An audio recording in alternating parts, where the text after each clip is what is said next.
A fashion show with no fashions. How dreadful. She just let me know, but they show no vision. Didn't say you found it, but she's still gonna hold on. Didn't say you found it, but she doesn't want.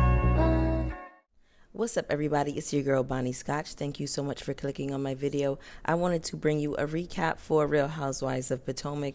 This is season 8, episode 17. Okay, before we get into this recap, go ahead and hit the like button for me. When you hit the like button, not only is it a free way to support my channel, but it also lets YouTube know that I'm here and that you all are rocking with my commentary. So YouTube starts shooting out my content to other viewers just like you, an audience who ordinarily would not get an opportunity to connect with my channel. Also, before I get into this recap, I just wanted to make some really quick church announcements. Shout out to everybody who joined my live on Saturday night. I went live to celebrate my 1-year channelversary. Okay, she turned 1 on Saturday. I also wanted to celebrate hitting 1K. I'm almost at 1,600. I, however, did not want to let that moment pass me by because getting to 1K was a big deal. Even though I've had my channel for a year, I really started to see a lot of growth within this 3-month period. Like really between November and January was when I saw the most growth. I mean, it's still growing, but I mean the most growth in terms of getting me to 1K. You know, in that short span of time. And that was when I started doing Bravo shows. So shout out to you all for tuning in. Shout out to Bravo for giving me the content to review, of course. And I, again, wanted to sincerely thank you all for dropping down in the comments and rocking with me, hitting the like button, sharing my channel.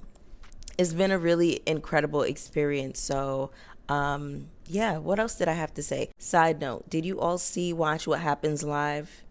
Andy had Candiace on and they played the Do You Regret It game. Why has he never played this game with Robin or, say, Mia or Giselle or Ashley? Anyway, he asked Candiace, do you regret not inviting Giselle to your Mother's Day brunch? She said no. Do you regret, well, actually, she kind of hesitated on that. Do you regret trashing Robin online? She said no. Then Andy asked her, do you regret calling Ashley a filthy milkmaid? I said, not a filthy milkmaid.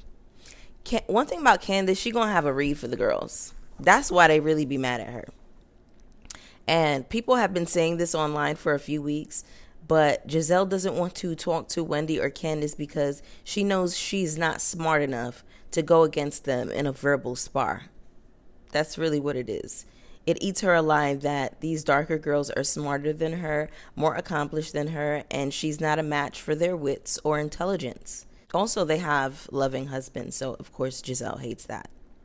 G&A, we have Ashley and Giselle preparing for the fashion show with no fashions. Who was this wonderful person that was given a fashion show with no fashions? How dreadful. So it has to be Sheree. Nneka and her husband Ike are at the doctor. Nneka looks pretty in this scene, save for the cheap and tacky short sets that she loves wearing. She is getting her insemination on camera, so, you know, good luck to you. Maybe if you stop drinking champagne with your prenatal pills, that would help. Then we have Mia and Gordon in therapy. Mia said that when she initially brought up divorce, Gordon emptied out her bank account. That's not okay. That's financial abuse. Nobody should be able to stop you from coming and going, okay? Nobody should be able to play in your bank account, but also this is why you need your own. Women out there, hello? I get that y'all have y'all joint stuff, but y'all also need to have your separate, you know, do what you want to do fund, but also emergency fund. Let's be very, very serious. Because on Mad Day, these niggas will, I mean, we've seen it with Real Housewives of Miami. Look at Lisa and Lenny. On Mad Day, he kicked her and the kids out. And the kids. 2 little babies. One was a toddler. That's what these niggas do to their own children. Anyway, Candiace is at therapy with Dr. Ken. Candiace is crying about feeling guilty about prioritizing her career before motherhood. Girl, if you don't have a career, you couldn't be a good mom, because how are you going to take care of your child? The other thing is, do you really want a kid, Candiace, or do you want to have one just because society has conditioned women to make them feel like you're a woman and you have reproductive parts, so you need to be having a child to fulfill, you know, your womanhood or whatever? I remember growing up, even just for a long time in my life, I thought I would have kids. I thought I wanted kids. And then one day it hit me. I was like, I don't actually want kids. And I think a part of that came from being in such a close proximity with my friends and their children and being a part of their village, and just seeing the lack of support that mothers get, right? Even when the father is present in the home, you know, you can have people helping. You can have the grandmother up the street and all these different things, but it's still not enough. You know what I mean? And my thing is like, I don't know. I'm not going to get into the whys of why I don't want to have a kid, but I just feel like, I think one day it clicked for me that it was more of a societal expectation and pressure, and more of a social conditioning as to why I wanted children. Because even I felt some panic fairly recently, right? Because I turned 36 last year. I'm turning 37 this year. And I think it hit me like my biological clock is ticking. And my thing is like, why would that matter if I don't want kids? You know? So I'm realizing, I feel a piece of hair is stuck to my lip.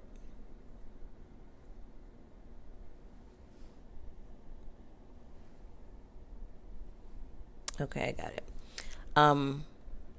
Yeah, so again, just realizing that I didn't want that for myself. I didn't really want that life. I don't want to be responsible for another human for the rest of my life. It's not a responsibility that ends when a motherfucker turns 18. It's a lifelong responsibility, and you really just have to be realistic about, is that something you can handle? I personally cannot handle it, you know? So I just wonder, when I see Candiace crying and saying, you know, oh, am I sabotaging my chance of becoming a mother, unconsciously going hard with my career? And it's like, girl, do you really want a kid? Or do you feel like my life is supposed to go this way? I got married, now I have a baby. I feel like people just, they take on this like really heteronormative way of living their life. And I don't know. I think life is more than romance and your ability to have children. Like, what do you want for yourself? What are your goals and your dreams for yourself? You know? Anyway, also I was saying here in my notes, maybe you're avoiding having children because you in your gut know that you really don't want that in your own spirit. And I feel like women,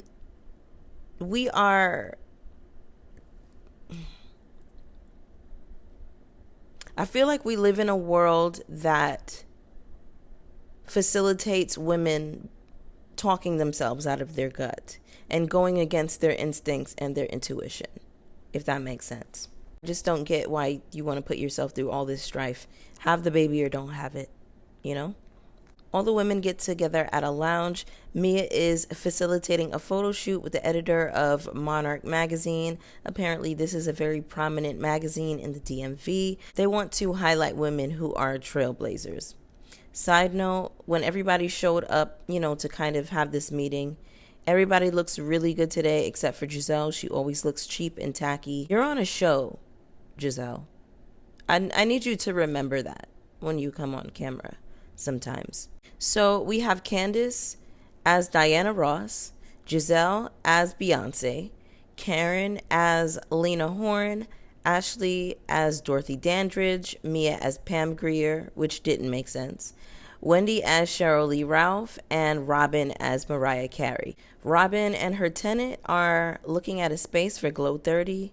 I can't even remember what Glow 30 is. Robin, again I ask, what happened to those satin-lined dunce caps that you debuted, was it last year or the year before? We learned that Giselle's father is in the hospital. He has brain cancer, apparently. This is very sad news. Is Giselle's father still with us? Did he pass away? I think he passed away. Again, this is very sad to hear. We see a flashback of Giselle saying that her dad is the reason that she fights for what's right.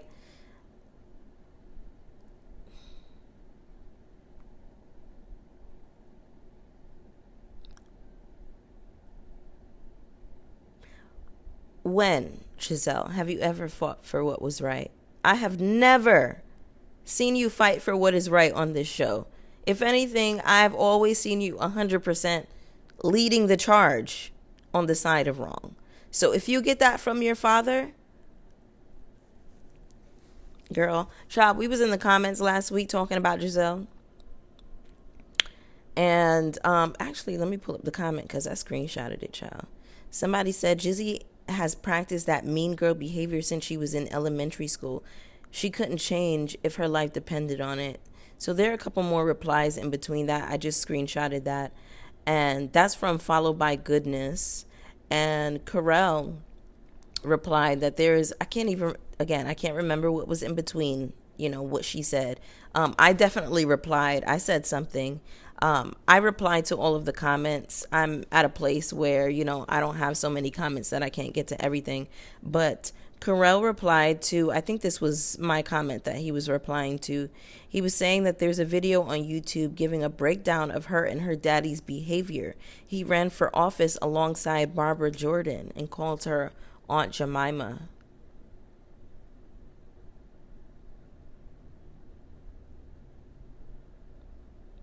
It's sad that Giselle is losing her father or has lost her father. That is sad news for anybody. But we can still talk about occurrences that happened during his life. We can talk about his legacy. And the issue is that y'all feel like just because somebody died or somebody is sick, you can't talk about the things that they do or the things that they did. The way you treat people is your legacy. Not how many kids you have and not how many businesses you run. It's how you treat people. That is what people remember of you. That's your legacy. And even though her dad was involved in the civil rights era, I think I remember what was said. Or maybe not. I can't remember. Again, my memory is not that good. I would have to scroll through all them comments, and I don't have time for that right now.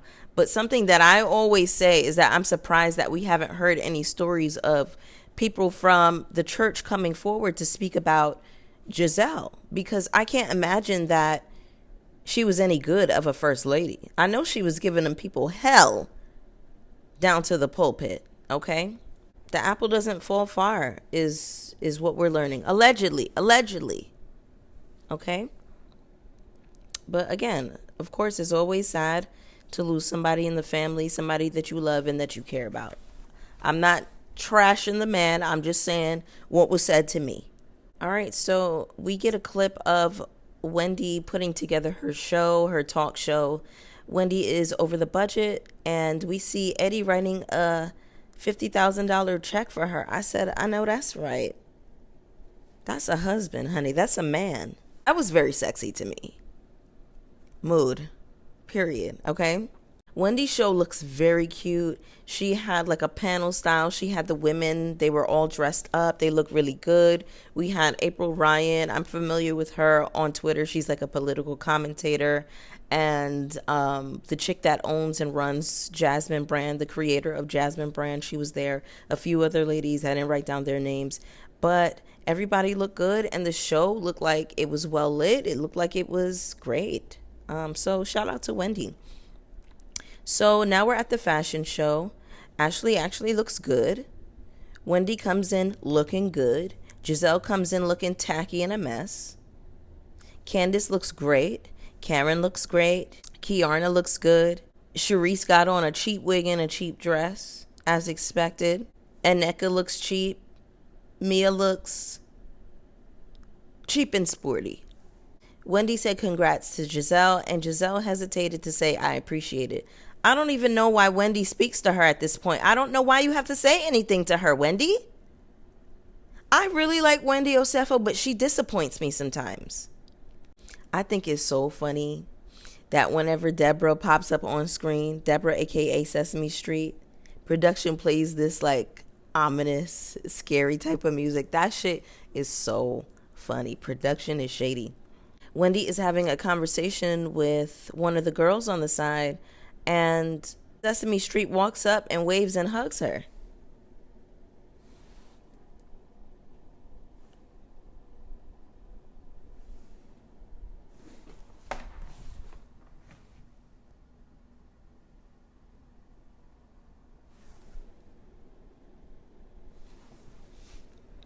You gonna hug the lady whose husband you accused of flirting with you last year? You the one that coined the term Happy Eddie, and you want to hug this lady?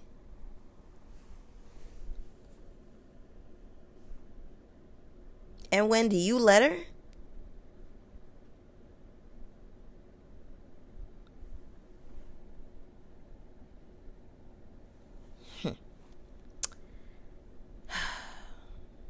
So I'm looking at the clothes coming down the runway. Everything has this cheap, faux leather, plasticky, AliExpress type of look to it. Wendy and Candiace are dragging the shit out of the fashion show. Same thing I would have been doing, honey. Apparently, Wendy had some cutout outfit that she wore a couple of seasons ago, some cutouts on the sides around the waist area. And Giselle had some comments about it. I think this was season 6. Lo and behold, at the fashion show, we see the very same cutouts on the sides coming down the runway. Candiace said that this is an elevated Alibaba. Candiace is a fool. Candiace really has some iconic reads. She really does. None of these pieces look like something you could work out in. And the one thing that I saw that actually gave you could potentially work out in it had this big ass stupid bow in the back. And I'm like, okay, imagine going to do crunches with that, or any floor work, or if you want to do like the weighted hip thrust on the floor. You can't work out in that. You need something flat on the back, or something that just completely exposes it, a crop top, a sports bra, a one piece, a romper. None of this was athleisure. It just looked cheap and tacky and a mess. Anyway, this was stupid. This was a waste of time. But, you know, shout out to a black designer for getting paid for his work. Drop down in the comments if any of you would purchase any of the pieces from G&A. Mia pulls the ladies aside and she tells them that Giselle is going through a lot. Candiace says, I'm sorry to hear that. Mia says, well, you should go tell Giselle that. And Candiace says, I can wish her family well from afar. I said, I know that's right. Yes, Candiace, you're finally getting it. My girl, good job. Wendy said, when my mother was in surgery, you all were dragging my mother and making fun of her. Wendy said, when my mother was in surgery, y'all was dragging her and making fun of all of this witch business that Nneka was talking about. She pointed to Mia and Giselle. I said, you better get her, Wendy. Mia says, oh, well, we didn't know. You don't have to know that somebody's mother is in surgery to not be raggedy and nasty towards somebody's mother. That's somebody's mother. Do you understand what I'm saying? Have some respect. And Mia, you wanted to sit up there when the crow flew by and came and landed on the fence next to y'all where y'all were eating. You wanted to sit up there and be like, oh, Wendy, is that your mother? Now, if it were me and we walked past any crackhead in the street, I would have said, Mia, is that your mother? Because we all know that Mia's mom had some substance abuse issues, right? So if we're going to be talking about people's mothers, let's talk about them. See, y'all don't be getting off in these girls' asses enough for me. Anyway, we're not going to relive that. That was like 10 episodes ago. Anyway, the point of what I was trying to say is watch your mouth when it comes to people's mothers. You understand that, Mia? Then we get an audio clip at the very end of the episode where Deborah goes up to Candiace and she's like, Candiace, do you want to talk? Candiace is like, Somebody come and get the help. The help is trying to talk to me. Deborah says, oh, you didn't say any of that to my face. Then we hear Kiarna saying, this is not the place. This is not the place. She keeps saying this is not the place. Then we hear things getting loud. We hear some scuffling, some skirmish, and we know somebody's getting that ass beat. Now, I've seen the clip, so I know who got that ass beat. Okay? And it was deserved. I'm going to leave it at that. I'm not going to spoil it in case some of you just happen to not see the clip for whatever reason. I'm not going to spoil it, but, you know, clearly Real Housewives of Potomac is leading us into this fight for the finale. And, yeah, it is what it is. They're setting us up for that moment. They've been teasing this clip for a year at this point, and I'm ready to see it. I would like to see it. Anyway, y'all, that was the episode. Go ahead and hit the like button for me on the way out, and I will see y'all for the next one. Peace.